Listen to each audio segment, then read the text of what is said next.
आज का हमारा टॉपिक है how to use the data table feature of what if analysis tool.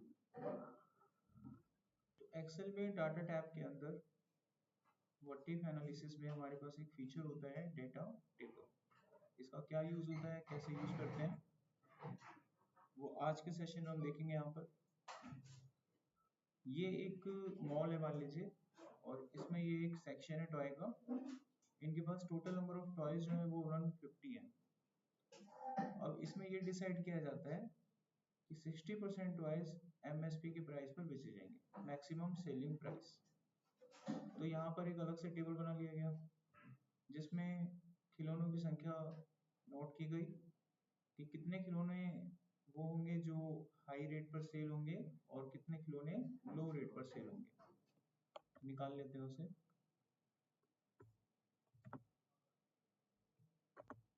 तो जो हाई रेट पर खिलौने सेल किए जाएंगे उनकी संख्या निकली 90, और बाकी बचे हुए खिलौने लो रेट पर बेचे जाएंगे, वो हमने निकाल ली 60।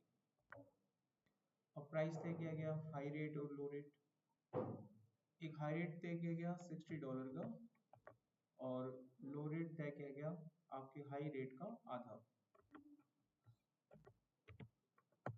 अब यहाँ पे रेवेन्यू कैलकुलेट हुआ 90 मल्टीप्लाई 60 एंड 60 मल्टीप्लाई 30। यहाँ पे टोटल रेवेन्यू कैलकुलेट किया गया। तो कुल मिलाकर अमाउंट निकल के आया 7200। अब यहाँ पर एक डाटा टेबल आपको दी गई है नीचे। अब ये डाटा टेबल आपको फिल करनी है। इसमें करना क्या है, आपको यहाँ पर रेवेन्यू बताना है।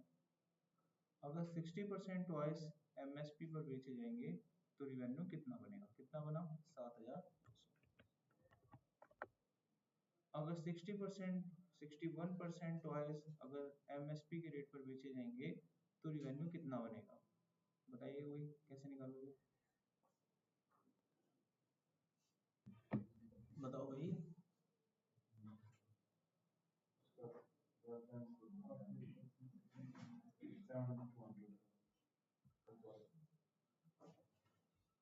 कोई अच्छा बताएगा।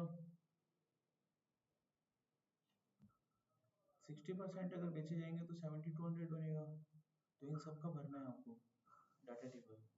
तो कैसे भरोगे आप, 61 का निकालना है, कैसे निकालेंगे। हाँ, आप लोगों के मुंह से मैं ये सुनना चाहता था। अब जो बच्चा ये भी नहीं बोल पा रहा है वो अपनी पढ़ाई पे खत्म है, वो तो अंदर से खोखला है। 60 की जगह 61% लिख दो, ऑटोमेटिकली सब कैलकुलेट होके आ जाएगा 7245। ये जो चीज है ना, ये तो हर बच्चे को पता होनी चाहिए क्या करना है, हर बच्चे को। और आप इसी को क्रैक नहीं कर पा रहे हो। आप सोचो पता नहीं क्या जादू का कोई सवाल आ गया है, कैसे निकलेगा। तो क्या बुद्धि ले रखी है तुम लोगों ने बेटा, चीजों को रटना सीखा हुआ है बस सभी ने ना। तो अब देखो यहाँ पर अगर आप भरना ऐसे ही पड़ेगा, तरीका यही है हमारे पास। अगर हम इस तरीके से इस पूरे डाटा को यहाँ पर फिल करेंगे तो बहुत टाइम लगेगा, एक एक करके कब तक भरेंगे। तो मैं आपको इसका तरीका बताता हूँ कि आप इस तरीके के डाटा को किस तरीके से फिल करेंगे। तो इसका तरीका ये रहेगा, यहाँ पर आप क्या करो, यहाँ पर ये जो सेल है, ये जो डाटा आपको दिख रहा है, आप इस डाटा का रेफरेंस यहाँ पे दे दो। ठीक है, ये जो डाटा दिख रहा है ना, इसका रेफरेंस यहाँ पे दे दो। ये दे दिया हमने। अच्छा, अब ये इसमें डाटा भर के लाना है आपको, ठीक है। इसमें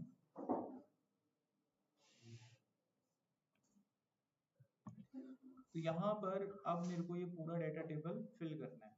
अगर मैनुअली करेंगे तो बहुत टाइम लगेगा। तो इसका तरीका मैंने आपको बताया कि इस वाली जगह पर ये वाला डाटा का रेफरेंस आप ले लो। रेफरेंस आ गया। अच्छा, अब ये हमारी डाटा टेबल है जहाँ पे हमें डाटा लाना है। इसमें टोटल कितने कॉलम है, 2। एक आपका ये वाला कॉलम हो गया और एक आपका ये वाला कॉलम हो गया, बाकी सारी रोज है इसमें। ठीक है, आप क्या करो, कंट्रोल दबा के पूरा डाटा सिलेक्ट कर लो। अच्छा, अभी आपको जो कंसंट्रेट करना है टॉपिक पे वो ये करना है कि आपको इस वाली कॉलम से डाटा उठाना पड़ता है और एक एक करके यहाँ पे डालना पड़ता है। ये कर रहे हो ना आप, यानी डाटा कहाँ से उठा रहे हो, कॉलम से उठा रहे हो, और उसको कनेक्ट कहाँ पे कर रहे हो, C5 में। क्या नाम है इसका, C5। ठीक है, ये काम आप कर रहे हो। ये काम मैनुअली कर रहे हो, टाइम बहुत लगता है। इस काम को हम एक्सेल से करवाएंगे तो मिनटों में कर देगा, मिनटों में भी क्या, सेकंडों में भी क्या अर्ध सेकंड में कर देगा। ठीक है, बटन दबाने में जितना टाइम लगता है उतनी देर में कर देगा। अब ये करवाएं कैसे हम लोग, आप डाटा में जाके डाटा टेबल की एक विंडो होती है उसको ऑन करवा लो। यहाँ पे ये विंडो आ गई आपके पास, आ गई ना। अब इसमें दो ही ऑप्शन होते हैं, रो या कॉलम। इसमें ये बताना होता है कि आपको डाटा कहाँ से उठाना है, हमको कहाँ से उठाना है डाटा, कॉलम से उठाना है, तो आप कॉलम पे क्लिक करो ऐसे। ठीक है, अब वो डाटा कहाँ से उठाएगा, कॉलम से उठाएगा। अब उसको कनेक्ट कर दो, कहाँ पे, आप यहाँ से डाटा उठा के हमें रखना कहाँ होता था, यहाँ पे रखना होता था, तो यहाँ से कनेक्ट कर दो। अब प्रोसेस को समझिए क्या कर रहा है, ये आपके कॉलम से डाटा उठाएगा, यहाँ कनेक्ट कर दिया हमने, तो एक एक करके डाटा उठाता रहेगा, यहाँ कनेक्ट करता रहेगा। अब जो भी आंसर बनेगा ना वो आंसर यहाँ बनेगा, तो उसी आंसर को मैंने यहाँ कनेक्ट कर रखा है, तो यहाँ जो भी आंसर बनेगा उसको ये नीचे छापता रहेगा अपने आप। ये सारी चीज इसमें पहले से फिटेड है, आपको कुछ नहीं करना, बस आपको क्लिक करना है। एक बताओ, भर गया पूरा टेबल।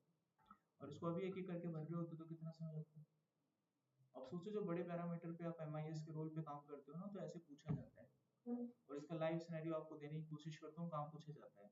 आप ईएमआई कैलकुलेट करते हो ना, तो आपके पास एक बहुत बड़ा डेटा शीट होती है, उसमें लिखा होता है कि कार की ईएमआई ली, डाउन पेमेंट अगर 1 लाख रुपए है, और आपने ईएमआई बनवाई 1 साल की, 2 साल की, 3 साल की, 5 साल की, 7 साल की, तो कितनी कितनी ईएमआई बनेगी।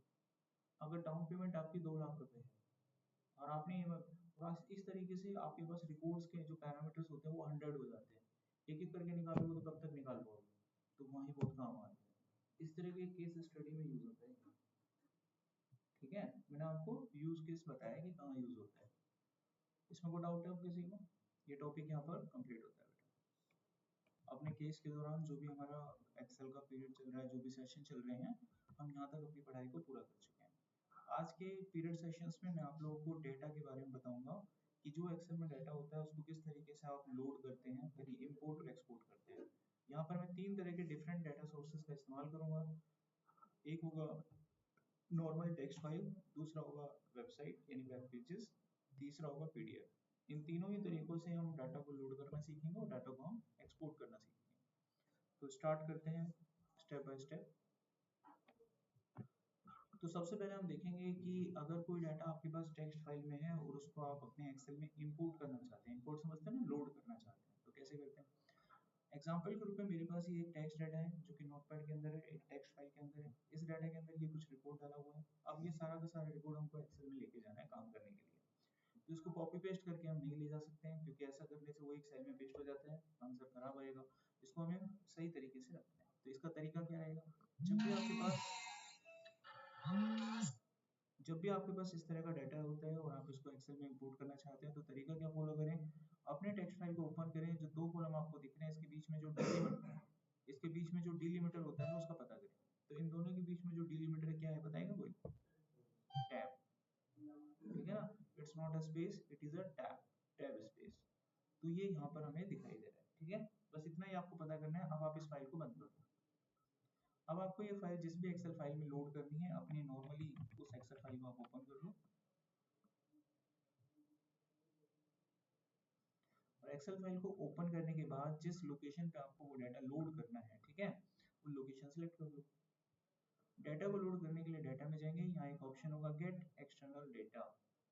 यहाँ से आप लेंगे टेक्स्ट फाइल, दिख रहा है, टेक्स्ट फाइल पे क्लिक करना है और आपको वो टेक्स्ट फाइल इसको बताना है।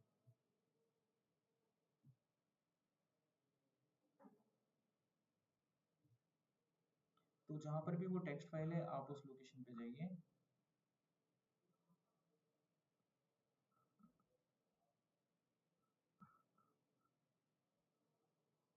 तो ये वो टेक्स्ट फाइल थी हमारे पास। अभी मैं इसको इंपोर्ट कर लेता हूँ।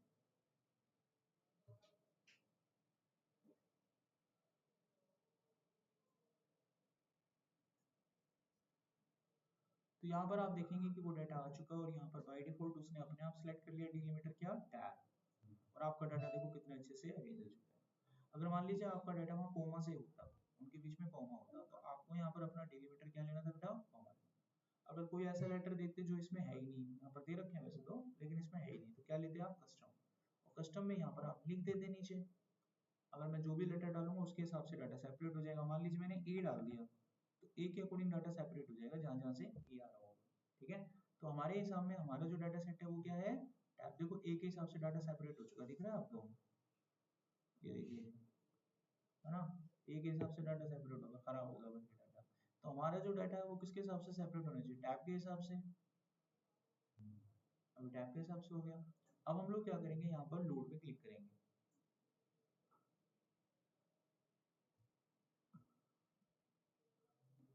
कुछ ही समय में आपके डाटा को एक्सेल में लोड कर दिया जाएगा। तो इस तरीके से आप किसी भी टेक्स्ट फाइल के डाटा को अपने एक्सेल के अंदर लोड कर सकते हो। समझ में आई बात। अब हम करते हैं इसका रिवर्स प्रोसेस। अगर कोई डाटा आपके पास एक्सेल में और उसको टेक्स्ट फाइल में एक्सपोर्ट करना है तो तरीका क्या रहेगा, go to the file, then click on export, then change file type.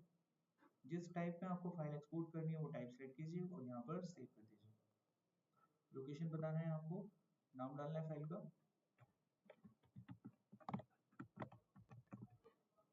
Save करिएगा, यस करिएगा, आपका डेटा सेव कर दिया जाएगा। अभी देखते हैं वहां पर। तो यहाँ पर एक फाइल आ चुकी है टेक्स्ट फाइल, इसको खोल के देखिए, इसमें वो सारा डेटा मौजूद है। तो यहाँ पर आपको टेक्स्ट फाइल से इंपोर्ट एक्सपोर्ट कंप्लीट किया जाता है। कोई डाउट, कोई सवाल है किसी का? तो इसमें जो डेलीवेटर वो टैग था फाइल से, अगर हमें डेलीवेटर चेंज करना हो ये बताया तो था। नहीं, अगर एक्सपोर्ट करते हैं एक्सपोर्ट करते समय जो एक्सेल में होता है वही जाता है, उसमें चेंज नहीं होता। आगे देखिए नेक्स्ट हमारे पास क्या है। अब हम लोग क्या करेंगे, पीडीएफ के अंदर काम करेंगे। मान लीजिए आपके पास ये डाटा है और आपको ये डाटा पीडीएफ में सेव करना है। आप जाइए फाइल पे, एक्सपोर्ट पे, यहाँ पे क्रिएट पीडीएफ मिलेगा, आप लोकेशन बताइए और फाइल को सेव कर दीजिए। आपका ये डाटा पीडीएफ में सेव कर दिया गया। आप देख सकते हैं पीडीएफ खुल चुका है और ये एक्रोबैट रीडर, एडोब रीडर, इसमें पीडीएफ फाइल खुलती है। अब हम उल्टा करेंगे। अभी मेरे पास एक नॉर्मल एक्सेल है, इसमें मेरे पास एक एम्प्टी शीट है और कुछ नहीं है इसमें, नथिंग।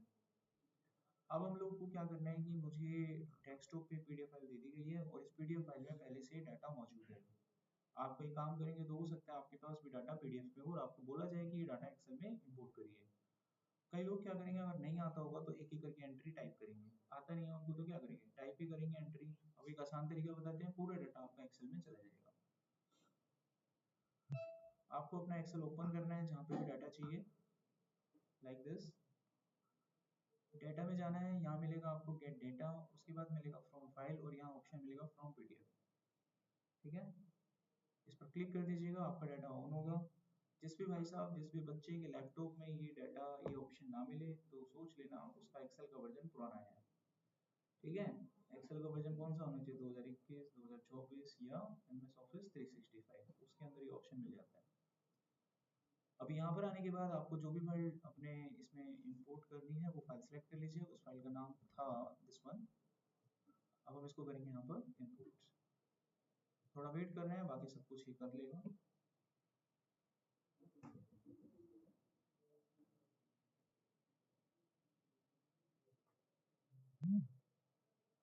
तो यहाँ पर आपको ये डाटा इंपोर्ट करके दे देता है टेबल के फॉर्मेट में। तो यहाँ पर आप देखेंगे डाटा ये रहा।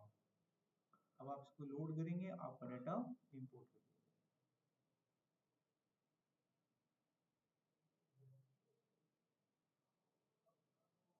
तो ये आ गया आपका डेटा।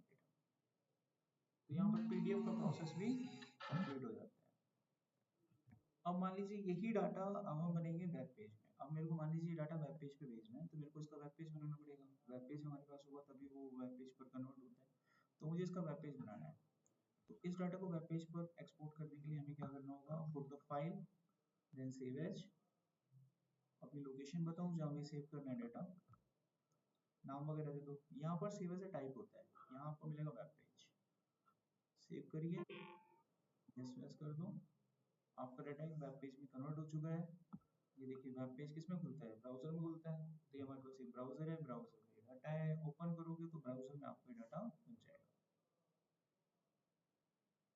आप इस तरीके से वेब पेज भी बना सकते हो। अब हम करेंगे किसी लाइव वेबसाइट से डाटा यूज करना, यानी अगर मेरे पास कोई वेबसाइट है और वहां से डाटा लेना है तो कैसे लेते हैं। देखिए हर वेबसाइट से डाटा आप नहीं ले सकते। जिस भी वेबसाइट से आपको डाटा लेना है उस वेबसाइट की परमिशन होनी चाहिए आपके पास। जो भी वेबसाइट का ऑनर होता है वो आपको होस्ट आईडी और पासवर्ड वगैरह प्रोवाइड करता है, तभी आप उसका डाटा ले सकते हैं। लेकिन कुछ ऐसी वेबसाइट भी होती हैं, पब्लिक वेबसाइट, जिसका डाटा एक्सपोर्ट करने में आपको कोई दिक्कत नहीं आती, पब्लिक होती है। तो एक वेबसाइट है जो गवर्नमेंट सरकार ने प्रोवाइड कर रखी है जिसके ऊपर हमारी पूरी जो अर्थ है, जितनी पॉपुलेशन है, उन सबका डाटा वहाँ पे रिकॉर्ड हो रहा है लाइव। ठीक है, अब हम ये देखना चाहते हैं, उसको हम सेंसस का डाटा बोलते हैं। तो अगर आपको वो सेंसस का डाटा चाहिए कि अभी कितनी जनसंख्या हमारे यहाँ पर 2024 में कितनी थी, 25 में कितनी थी और भविष्य में आगे कितनी होगी, तो वो डाटा आप देख सकते हैं। और ये भी देख सकते हैं कितनी ग्रोथ से वो जो जनसंख्या है वो बढ़ी है, तो ये सब आपको मिल जाएगा। तो चलिए एक वेबसाइट की तरफ चलते हैं। तो मैं यहाँ पर वेबसाइट का नाम लिखता हूँ वर्ल्ड कंप्यूटर पॉपुलेशन। तो मेरे पास यहाँ पर एक वेबसाइट आ गई है, इसको ओपन करते हैं। अब ये लाइव डाटा हमको दिखा रहा है यहाँ पर। तो ये समथिंग कुछ आ रहा है 825 करोड़ 79,20 है। जब तक हम क्लास खत्म करेंगे 21,000 हो चुका होगा। ये अभी की जनसंख्या है, पॉपुलेशन, ये इस तरीके से बढ़ रही है।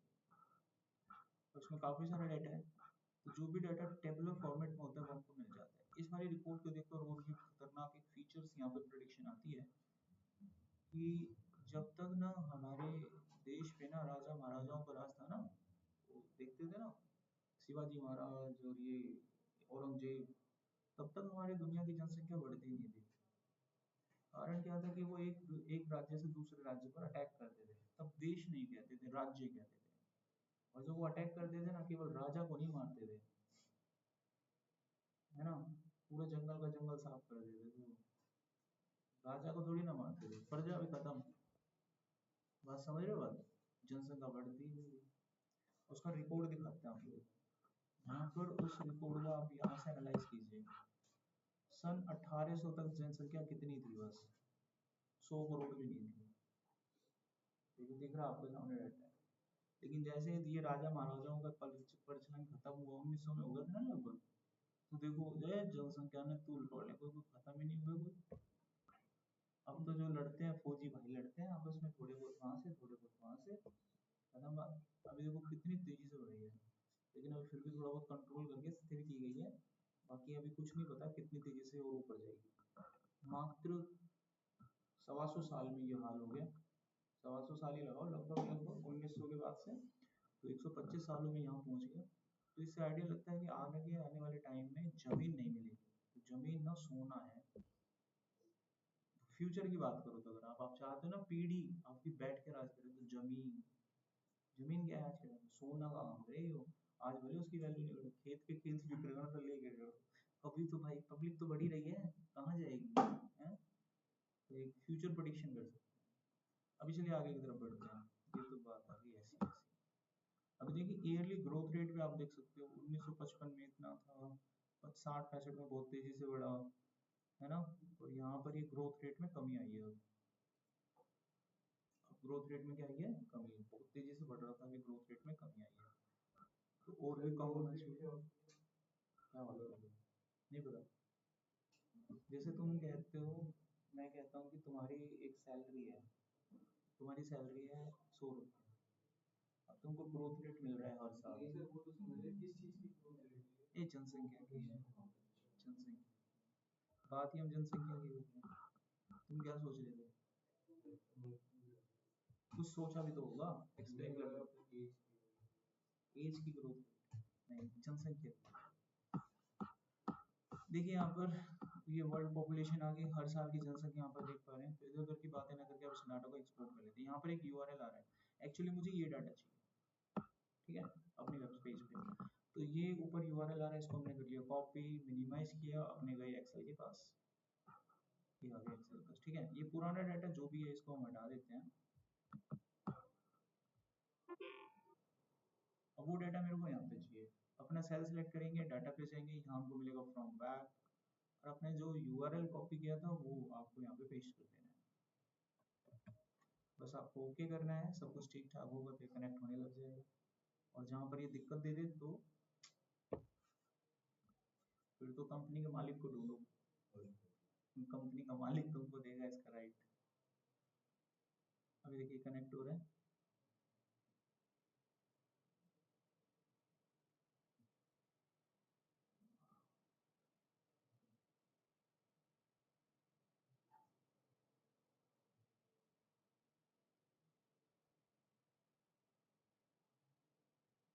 आ गया डेटा। अब टेबलों में आपका डाटा छुपा हुआ है, उस वेबसाइट में जितना भी डाटा टेबल फॉर्मेट का था वो सारा ले आए। अब देख लो अपने अपने हिसाब से कौन सा डाटा आपका है। तो ये डाटा हमारे काम का मिल गया, इसको कर लें यहाँ पे लोड।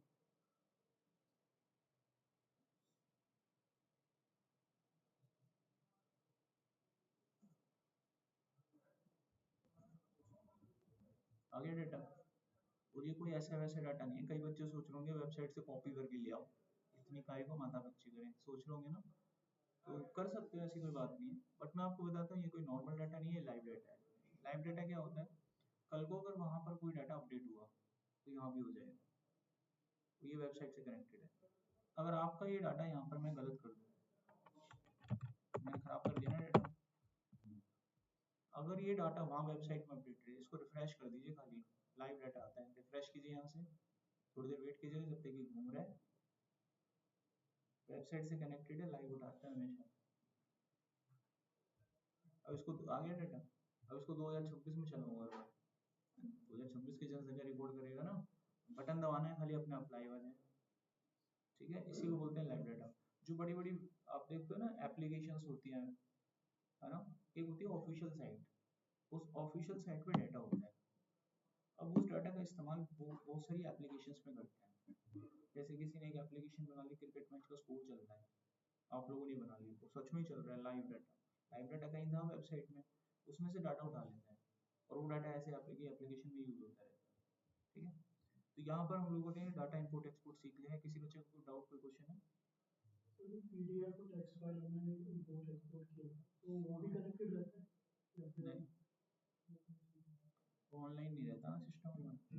तो ऑनलाइन कर देंगे तो कि अगर कनेक्टेड हम उस रहेगा। पीडीएफ को डिलीट कर दें तो वहाँ से नहीं, ऐसा थोड़ी ना होगा।